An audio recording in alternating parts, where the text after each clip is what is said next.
we good? Is this working? Cool. So yes, hello. My name is Chris Bennett. Thanks for having me here. I apologize in advance. I am here to hopefully help you and inspire you in business, entrepreneurship, things like that. I definitely will not inspire you in my PowerPoint skills.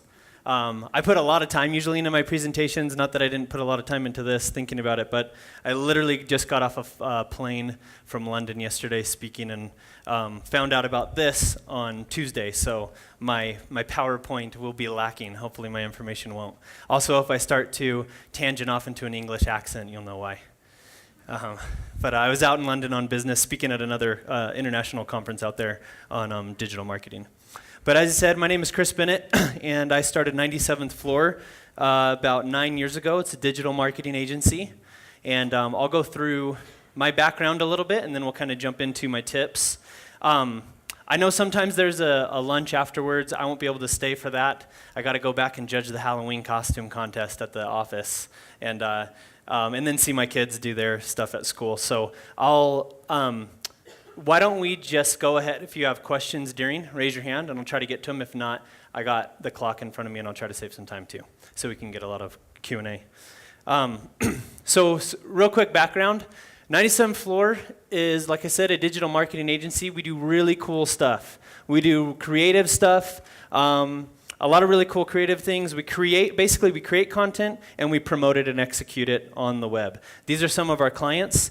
One cool thing about that slide is a lot of people in our industry and just in business in general might have done like an hour consulting at a big company or things like that, and they use those as their client logos. Every single client on there is an active retainer-based, paying us monthly to work with them client. So we do really cool stuff for really cool companies. A lot of Utah companies here. Vivint's been a client for almost 2 years.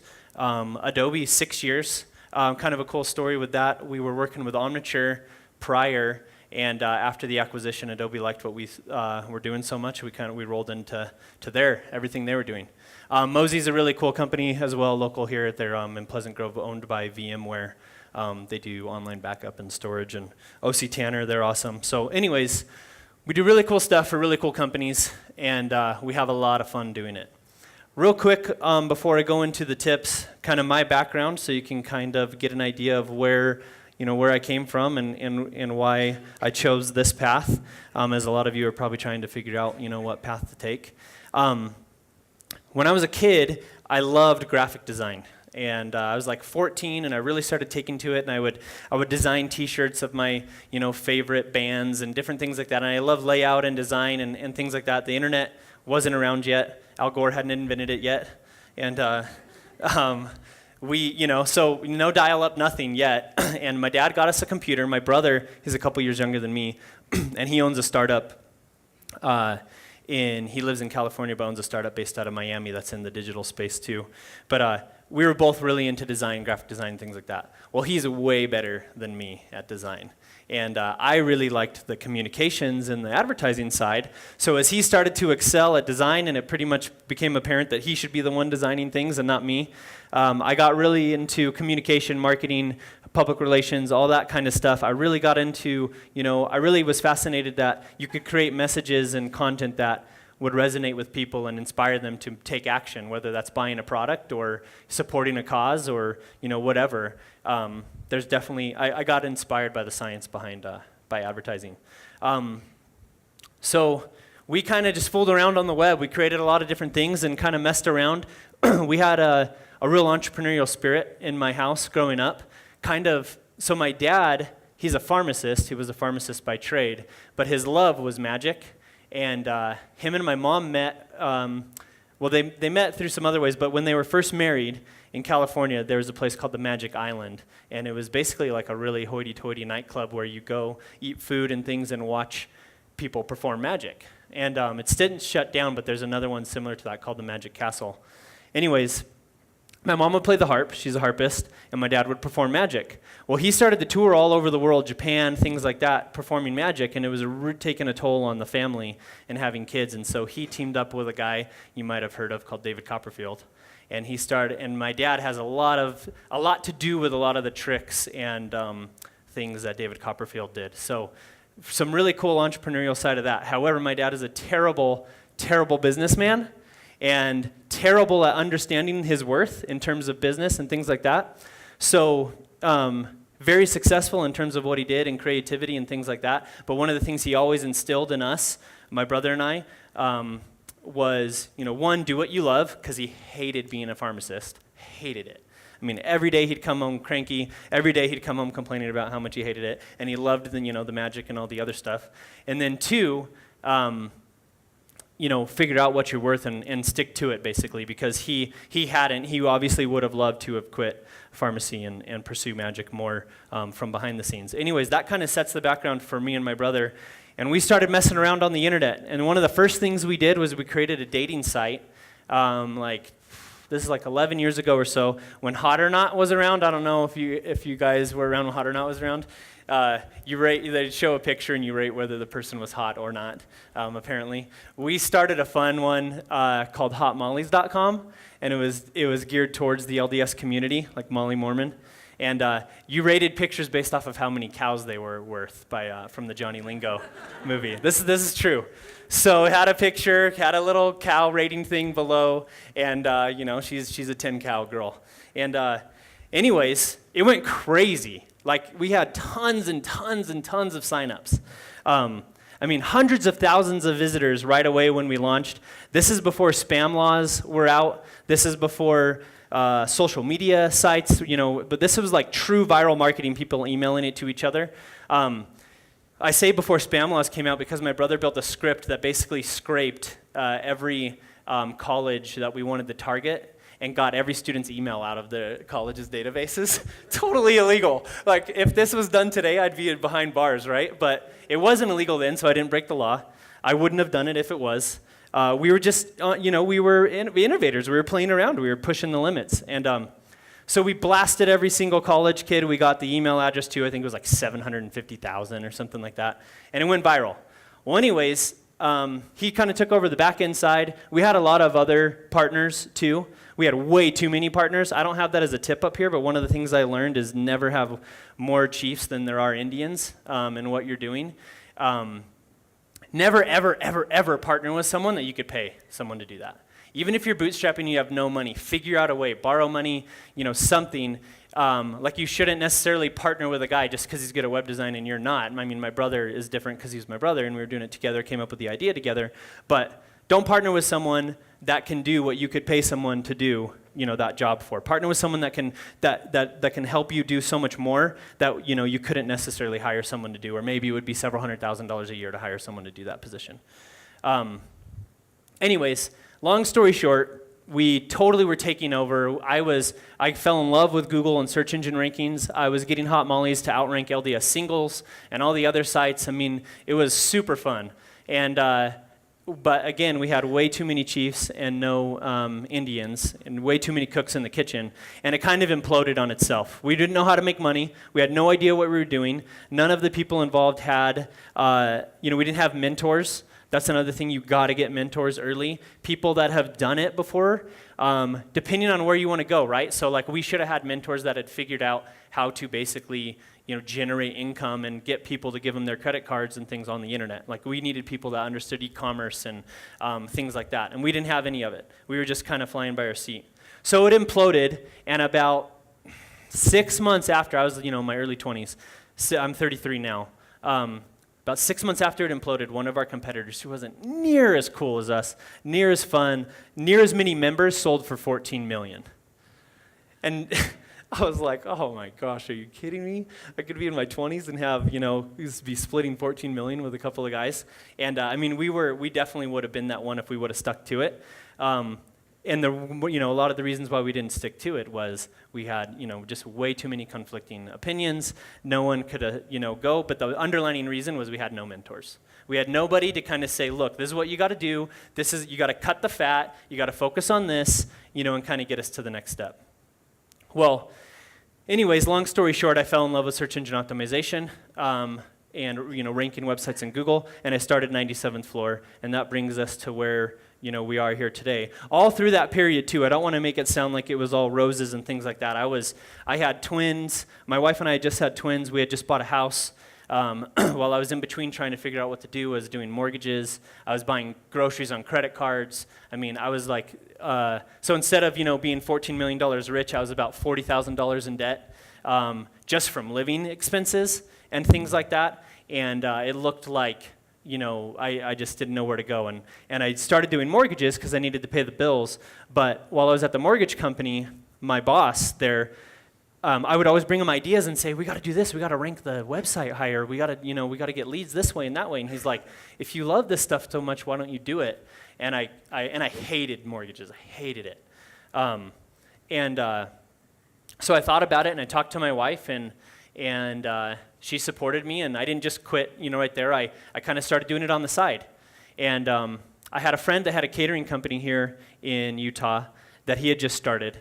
And it was just him and his wife, and they were cooking out of their house, and they were delivering all the food to, everybody to all their customers in Utah. I mean, just very, very low-cost startup. And I took over their internet campaign. This is in June, back in, the early 2000s. And by the end of August, they went from like 3 calls a week. They were using Yellow Pages and, all that stuff that you probably don't even, my kids will never even know what the Yellow Pages are, right? It's crazy. So crazy. Anyways, they were using all that stuff, and it cost them a lot, like $10,000 a month and all that stupid traditional advertising. And I took over the internet side, and by August, so they went from 3 calls a week to August, they were getting 30 calls a day just from using the internet. Okay, they became, in 1 year, the 2nd largest catering company in Utah. They had 2 catering trucks, like 50 employees. They bought 2 reception centers and took over there. I mean, they were just below Culinary Crafts, which is still, I think, the number 1. They're an awesome company. Anyways, and he later sold it, made a ton of money, and it's now Sammy who owns Sammy's Burgers. If you know the Sammy's Burgers, that's Sam. That's my buddy who I started to help do his catering company. So now he's an entrepreneur, does all kinds of fun stuff. Anyways, I fell in love because I was like, look at this impact I was able to make just by playing around on the internet. It changed his life. It gave, a roof over the head of 30 employees. It really made a difference, right? And so I really became passionate about what I was doing. So then, during that, I started taking more clients, and the next thing 9 years later, we're 97th floor, and we work with some of the coolest companies in the world. And we've evolved. We don't just do search engine optimization anymore. We create really cool content. So this is one of the fun things we did earlier. Did anybody ever hear the Pixar Theory over the summer? No. You guys got to get on the internet more. I'm sure you are plenty. Facebook. Get off of Facebook.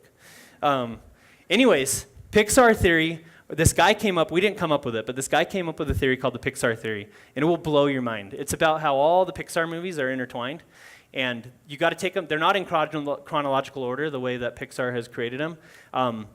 He puts them into chronological order, starting with Brave, that's the oldest one. And anyways, he lays it out how basically all Pixar movies are threaded together, and what they're threaded by is Boo from Monsters, Inc. She is trying to find Sully, and she travels, she figured out you can travel through time, through all the different doors and things like that. I didn't make this up. Anyways, and she's trying to find Sully, and she's actually the witch in Brave is Boo. That's the theory. And that she's kind of gone crazy and really eccentric and things in all her years of trying to travel and find Sully again. So anyways, he wrote this document up, and it went nuts. I mean, it's had like probably 300,000 Facebook shares, or likes or something like that. It's had millions and millions and millions of visitors. But it's like 32 pages long. It's on his blog, 4,600 words long. And a lot of what we do at 97th Floor is we take really cool stuff and we make it interactive, or we graphically represent it. We do like data visualizations and infographics and things like that so that it's easier to digest and easier to understand. So I emailed it out to the company. I was like, this is awesome. It'll blow your mind. And I came in on Monday. That was on a Friday. I came in on Monday, and I was like ready to talk to everybody about it. And me and only one other guy, one of our designers, who's like a hardcore Pixar guy, had made it all the way through. Everybody was all like, it seems cool, but I couldn't finish it. And so I was like, we need to take this story and make it interactive. We make it easy to understand. So I went to look up the domain name, and for whatever reason, pixartheory.com was available. So I was like, well, we got to do it. So we built it. We created the Pixar Theory. We launched it in July. Basically, we visually and graphically represented this guy's theory. And since July, we've had 4.5 million page views to the site. And I don't know how familiar you guys with internet stuff, but one of the ratings on knowing whether your site is good or not is what's called the bounce rate. What that means is people coming to your site and then leaving right away. The more people leave right away because they're they're not interested, you have a higher bounce rate. Like an industry standard bounce rate, even 70% is a good bounce rate. But Pixar Theory, out of all those 4.5 million page views, has had a 26% bounce rate, meaning everybody hangs out, everybody goes through it, everybody's interacting and really tied in. So that's one of our latest really cool projects. We did just for fun. We do a lot of fun stuff at the office, and we also did it as just a case study to show some of our clients and prospective clients what we could do. Now let's go into specific tips. I have 4 tips that I've kind of laid out that I really believe in. There's a million more. I kind of narrowed it down to 4. Out of all of them, this is by far my most, the tip that I would say over anything is what's affected me the most in my career and helped us be successful. So picking a niche, right? Not niche. I'm not a niche guy. I'm a niche guy. I say niche.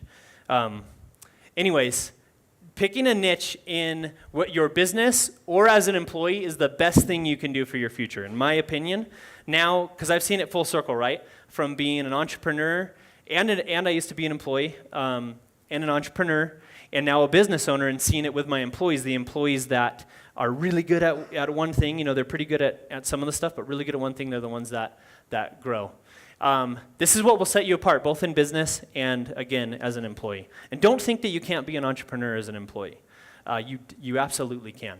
One of my number 2 guy, he didn't start the company, but his name's Wayne Slight, and he's one of the the biggest reasons of our success in terms of operations and growing, and he is for sure an entrepreneur that I look up to. And just because he didn't start the company does not mean he is not an entrepreneur. So picking a niche, it doesn't mean, on the business side, it doesn't mean you have to sell one thing, right? It doesn't mean that you were gonna, maybe sell a lot of things and now, Chris told me I gotta pick a niche, I'm only gonna sell one thing. It doesn't mean that. That can work. But it does mean you gotta focus on one area. So Zappos, when Zappos started, I would kind of say they had 2 niches, 2 focuses. Does anybody want to guess what one of those 2 would be? Shoes? Yeah. But even more importantly, customer service. So shoes, yeah, those are the main products, and that was a niche, right? There wasn't a lot of good shoe websites doing it right. But their number one thing is customer service. And they just wanted to be in a world where customer service sucks and is getting worse, or was getting worse until Zappos kind of helped. But I just feel like everywhere I go, people are less and less willing to want to help me out, at businesses and things. Somehow at a restaurant, if they forget my food, it's somehow my problem, it's crazy. It's getting so bad. And anyways, so they saw that as an opportunity, and their customer service is amazing. We did all our back-to-school shopping for our kids on Zappos. We get the VIP Zappos. You place your order, 1 click, and the next day it's seriously on your doorstep. It's nice being in Utah because they're in Vegas, so it gets there one day. But anyways, so shoes and things. But now Zappos sells everything, right? Like all kinds of clothes and backpacks and all kinds of stuff. But they started with the niche. So it doesn't mean you always have to stay there, but it's where they started. And I'm sure you can think of a lot of companies like that. I'm from San Diego, and a really cool company that started in the town where I'm from is Nixon Watches. Started in Encinitas, California, right near where I grew up. And that's all they started with. They saw an opportunity. In the surf industry, there was no cool watch companies. There's no one making watches. It was just Shark Watch. I don't know if you're familiar with that company. Freestyle, I think, is the actual name. But Nixon all of a sudden making these really cool watches, and for the action sports community, and the next thing you know, they got bought for like $100 million by Billabong, I think it was, just for starting watches. But now they do backpacks and luggage and clothes and things like that. So start with a niche. In my industry, when I started out, everybody was doing search engine optimization and stuff like that. There was this one aspect that I was really fascinated by called reputation management. Basically, the ability to manipulate Google's search rankings to show what you want to show for your company. So companies would literally come and pay me to clean up their reputation online. Now, don't start thinking I was working for all the shady people and covering up all their crap. I didn't, I would do a lot of research, and if I felt that they weren't legitimately trying to change things or fix things, I wouldn't work with them. But a lot of, everybody goes to the internet and posts everything online right now instead of calling in and working things out. So a lot of customer service problems, people would go to Google or go to their blog and write a blog post about how they hate that company and they wish they'd all burn and things like that, and I would make it disappear. That was really cool to me. That was a niche not a lot of people were doing, and it really helped boost 97th Floor because I became really well known for that. It opened up opportunities for me to speak and present, and I became really good at that. I wrote a lot of blog posts on it, things like that. There's a company called Ripoff Report. Raise your hands if you've heard of Ripoff Report. I freaking hate Ripoff Report. Like that guy is like, there'll be a movie, a documentary eventually on that guy. I mean, he is nothing shy of a criminal, a crook. But anyway, so I would go after Ripoff Report. No one else was going after, no one else had the guts to go after Ripoff Report. And I'd write blog posts about how I hated Ripoff Report and how they would make fake reviews and then post them online and then call the companies and try to charge them $30,000 to take the review down and things like that. And I went after them. And it was, maybe I shouldn't have gone as zealous as I was. I got a lot of press and it really helped me grow. But I got death threats. I got all kinds of stuff. It was crazy. But anyways, but that kind of started, and I kind of realized, man, being really good at one thing can really help. And so my next kind of thing that I was playing around with, or that I really fell in love with, was viral marketing. And that's kind of eventually grown. So, sort of the reputation management, but we still did SEO and all the other stuff. Then viral marketing, and that turns into social media marketing and content marketing now, what we do. But it's definitely been what I have done to kind of build a name for myself and our company and grow. So just make sure that at some aspect of your business or your job, you're absolutely crushing everyone else, right? So just pick some aspect that you like, and just be the best at it. Just be the best. Just consume it. Know everything about it. Just find all the people that are also good at it and talk to them and get to know them and follow them on Twitter and, engage with them and ask them questions. I mean, just become the best at whatever it is you want to become the best at. So at our company, we have digital marketing team. So there's like a digital marketing lead, which would be like the senior, and then he has a team of juniors, I guess you would say, underneath him. And they all kind of at a scope do the same thing for our clients. We're very hands-off and more, we teach them the philosophies and the ideas, and then, hey, go do it. Be creative. And there's different aspects of what we do that we don't have, we don't have like a person that's an expert on that. And so that's a really good opportunity for our employees to go, hey, I really like that aspect of what we do. I'm going to become the best at that. And it's a really good opportunity for them to build a name for themselves, become more valuable, etc. So find something. This will ensure your success.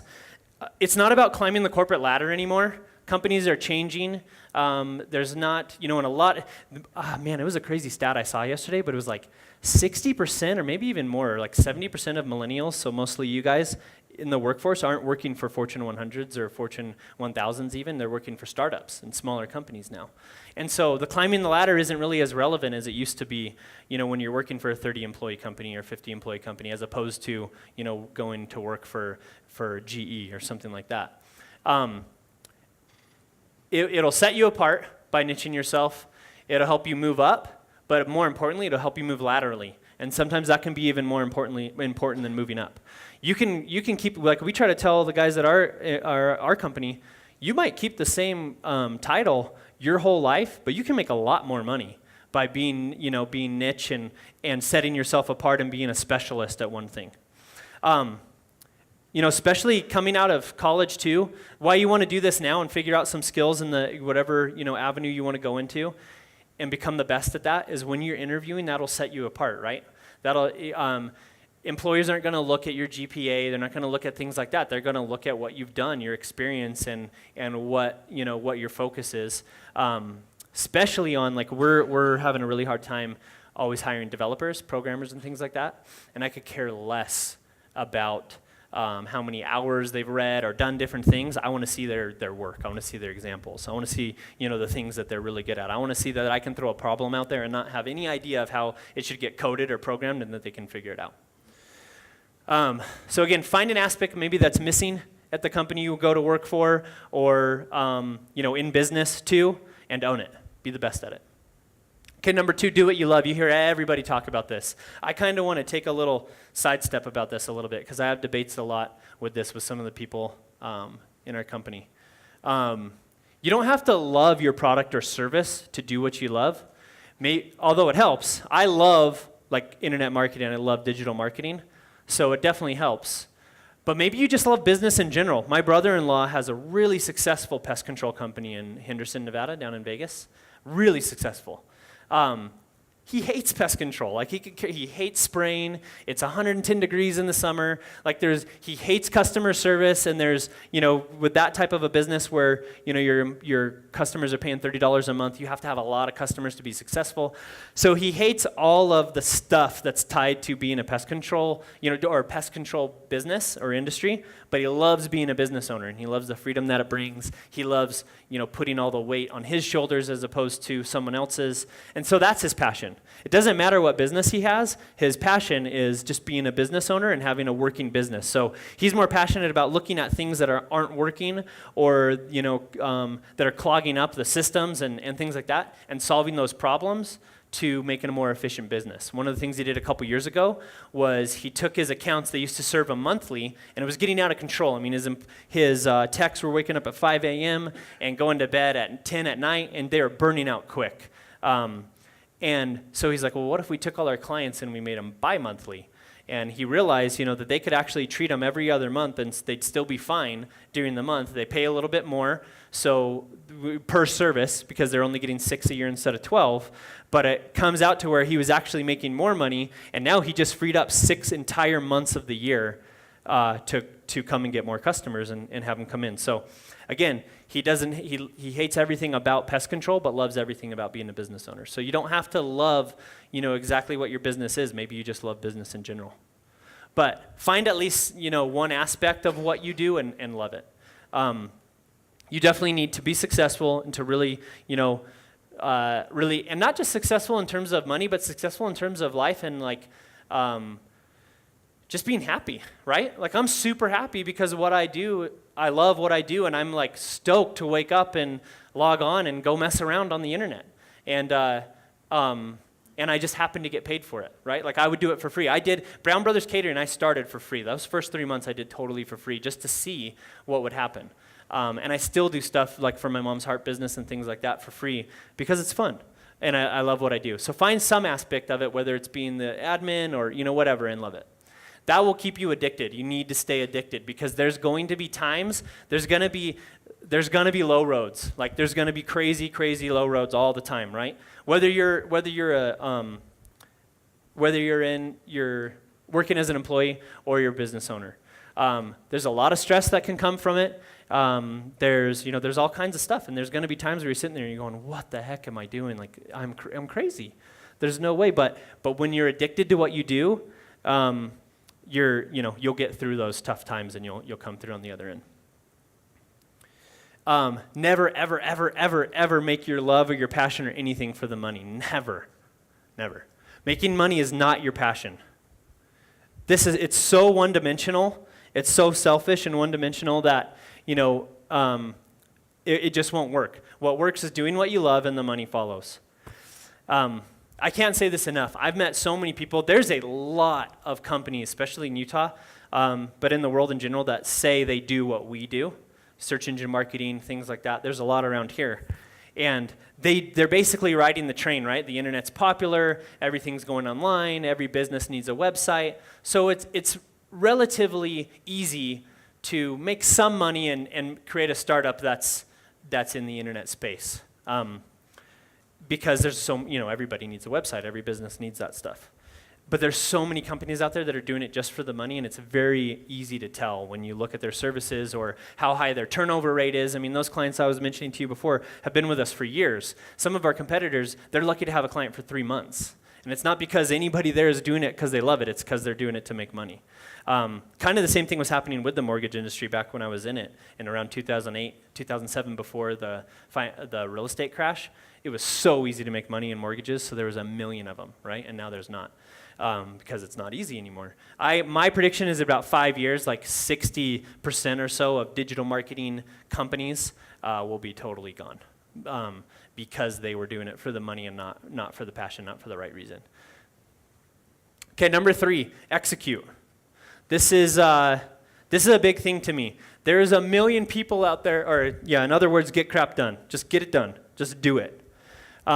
So many people just yap all day about what they should or shouldn't do. If they should start a business or if they shouldn't.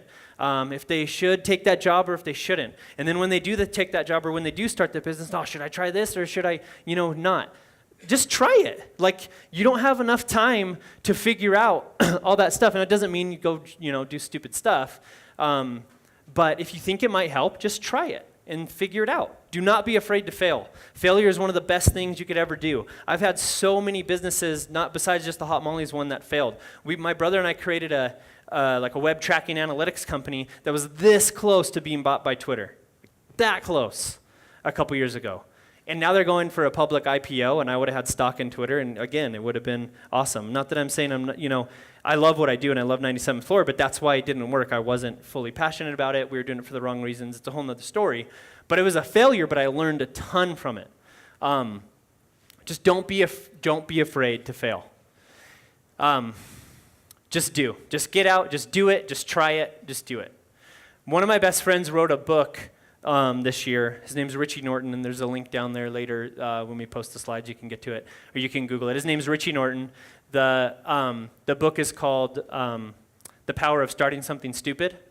And what he talks about is how everybody, when you want to start something or be an entrepreneur or a business owner, tells you that what your idea is stupid, right? And I'm going to get into this a little bit later too. But man, when I told everybody I wanted to start my own company, I remember we were at a Christmas party and my grandma pulled my wife aside and she was like, "Do not let him do this. Like, he is going to ruin your life. I was like, my grandma, man, she's like throwing me under the bus. Thanks for the support. Funny thing with that, there wasn't any internet marketing, digital marketing stuff in college when I was younger and going through school. So I did a little bit of graphic design, 3D animation, and then I took that time off to pay the bills with the mortgage company, and then I started 97th Floor, so I never got to finish school. The funny thing with that with my grandma is, she told my wife, he's crazy, blah, blah, blah, he's got to go back to school, he's got to be a dentist. And my grandpa's a dentist, all my uncles are dentists, all this stuff. Not that if any of you want to be a dentist, it's a bad thing, but it wasn't for me. And anyways, my wife was kind of shaken by it, but she's like, no, I believe, this is what we need to do. And later, a couple years later, I gave a lecture at BYU, Hawaii. And my grandma, my mom and her family, they grew up in Hawaii. So they had a lot to do with BYU, Hawaii. And so then her tune changed and was like, oh, my grandson who didn't go to college, now he speaks at colleges. And all of a sudden she could use it to her advantage, right? I love her, but it was. I still kind of have that little thing of how she tried to talk everybody out of me being a business owner. Gavin's Law. So live to start to live. My best friend, him and his wife, his wife had a brother named Gavin, and he was 3 months away from going on his mission. Had his mission call. They were living in Oahu at the time, and one morning they get a call, and he just didn't wake up. One morning, he was 19 years old, super healthy. They still, to this day, they did autopsies and things like that. They never figured out. He was gone, and it was crazy. And really, really shook them. And a couple years later, this is about quite a while later, actually, but they had their fourth child, I think it was, and they were, what, we're going to name him Gavin. We're going to name him Gavin after my brother. So they named Gavin, little baby Gavin, and he was only a couple months old, or, you can watch the video, he explains it better. And they came from Hawaii to Utah during the winter to visit for Christmas. And you all know, I mean, I'm from California. I'd never even heard of RSV and whooping cough and all that stuff growing up in California. You don't have, when there's not cold weather, you don't have that stuff. I was like, well, what's RSV? And we came up here with our twins, and everybody's like, put masks on and keep them in the house and don't let them come out, and things like that, because of all the stuff that travels in cold weather. Well, anyways, little baby Gavin got sick and passed away while they were here on vacation. So both Gavins in their life are gone, right? Her brother and her son. And what it made them realize is that life is short, and that all this crap that we think matters about, anything, cars and success, what people think about us, or, having the same job for 50 years, whatever it is that we think that matters, it doesn't. And it really inspired him to not only write the book, but, help people realize you just got to start. Like, you don't have time. You're going to regret it. Jeff Bezos has a really good law. I think it's called like the 80-year-old law or something like that, where would you regret it when you're 80? And that's what you got to think. Like, if you really want to do something and start something, like when you're 80 years old, are you going to look back and go, man, I wish I would have tried that? Then do it. Don't wait till you're 80 to figure it out. It's really easy to tell the difference between doers and don'ters. At our office, it's so easy to tell. Like, people that think that they're pulling the wool over my eyes on, whether they're working or not or whatever, it's really easy to tell. This is, random out of a rap song, but I actually really like it. It says, because it's from Drake, and he says, well, all my closest friends are out partying, I'm at home making all the music that they party to. And it kind of goes to show, because he's in this world, the rap world of party and drinking and all that stuff, and he's like, no, I'm not doing that stuff. I'm going to do what matters. I'm going to do what I love. I really like this from Kevin Durant, too. Hard work beats talent when talent fails to work hard, which is really interesting coming from him, because he's 6'7" and plays like a two-guard, like he's amazing, and has so much talent, but I guarantee you he's one of the hardest workers in the NBA and would work circles around, anyone. So while we're on this subject of doing, I hate yes men. Hate them. So don't surround yourself with yes men. Don't surround yourself with no men either, though, or women. It just really bugs me. There's people out there that will just tell you yes to everything and that you should do it. And, sometimes I need to be brought down, pulled down from the clouds and, given realistic. But at the same time, I don't want someone who's cynical that's going to tell me everything I think is dumb and not going to work. I just want real people. I want people that are going to tell me the truth. Okay, and that brings us kind of to our last one, and then we'll have some times for Q&A. Be transparent. This is a really cool trend that's starting to happen with companies and entrepreneurs and business owners. Do not be afraid to share your failures and everything that you're doing while you learn. Like, share everything you do. I don't know if you guys are familiar with the company 37 Signals. If you haven't read the book Rework, write that down and go read that book. It'll only take you a day or two to read it. I read it about once every year. It is one of the best business books you'll ever read. Even if you're not going to start a business, you should still read it. But what they did is basically were super transparent about it through blog posts. The company's 37 Signals. They make software for like management and things. One of their biggest products is called Basecamp. It's an organizing software, and for like customer management and stuff like that. They started doing blog posts on all the stuff they were learning, failures and successes, and everybody was eating it up. So they turned it in a book. Now it's one of the most successful out there, right? But like back in the day, GE or AT&T, they'd never write a book or give a speech on all their failures or even admit that they fail, right? That's not how the world used to work. But that's how it is now, and it's a really good thing. So don't hide your failures. Don't be afraid of your failures. They're a good thing. They're your battle scars. They're your battle wounds. You don't have to lie to kick it. That's one of my, I'd have said, everybody would say that to each other in high school, and it's still the same thing. Just be yourself, and don't try to impress people. Just be yourself. If they like you, great. If they don't, don't. You need to realize that by being, when you're successful and things like that, you're going to polarize a lot of people. Some people are going to not like you, and some people are, and you got to be willing to accept that and just be cool with who you are. People will always, always, always respect you for the truth, even if you feel like you might be ashamed to share it. People want to know and feel, and see what other people have gone through. They want to know that other people have struggled the way they have, and that other people have overcome these struggles, so that they can have the inspiration to do it too. So like I said before, businesses tend to hide behind the curtain a little bit. And we're still having a hard time with a lot of our clients with this, where we're telling them, no, you need to share this. Like we'll be in a board meeting or something where they're talking about something they're doing, and we're like, this is brilliant. This needs to be shared with everyone. And like, no, we don't want our competitors to know this stuff. We don't want anybody to know this stuff.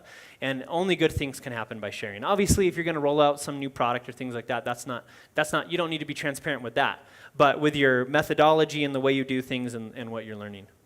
So this is rapidly changing. This is a really cool company that I look up to in the digital marketing space.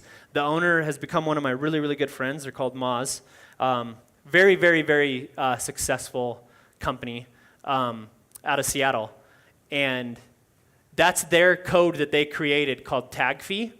And it's about, if you look at the bottom, it's transparent, authentic. This is what they all have to follow, kind of like their rules to live by in their company. Transparent, authentic, generous, fun, empathetic, and exceptional as possible. That's the kind of people we should strive to be, and the kind of companies we should strive to create. I don't know if you guys have ever seen this, the Netflix culture deck. Unbelievable. If you guys don't play around with SlideShare at all, start playing around with SlideShare. SlideShare is amazing. SlideShare.net. LinkedIn bought it a little while ago. A lot of entrepreneurs and people, like, I'll put up all my presentations on there, and it's basically a social network for sharing presentations.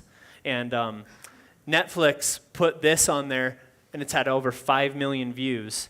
And it is very transparent on how they run their business and what they do. It's amazing. I mean, I probably go through it once every couple of months, and we have long discussions at the office about it, because it's like this cool, huge company, right? And they have pretty, like, not your ordinary rules. They break a lot of rules. They're not afraid to try something different, and they do things their way, and that's why they're successful. It's really, really cool. So that's a really good deck that you should pay attention to. And companies like Netflix and other companies, Zappos, etc., that are being transparent, they're kind of leading the way and helping all of us learn from them, so we don't have to make the same mistakes, and hopefully we can then share, the mistakes we do make with everybody else, so that they can learn the same thing. So those are kind of my 4 tips at the core of kind of my journey. And again, kind of in order, I would say, not necessarily besides the niching one, but kind of just to wrap it up before we go into Q&A. There's a million other things we could go over. But mentors is one on here that that could have been added, finding mentors and things like that. And then also just, like I said, just don't listen to all the naysayers and all the people that tell you, no, and all that stuff, and just try. And hopefully, you can experience some of the things that I've experienced in life, and that's it for me.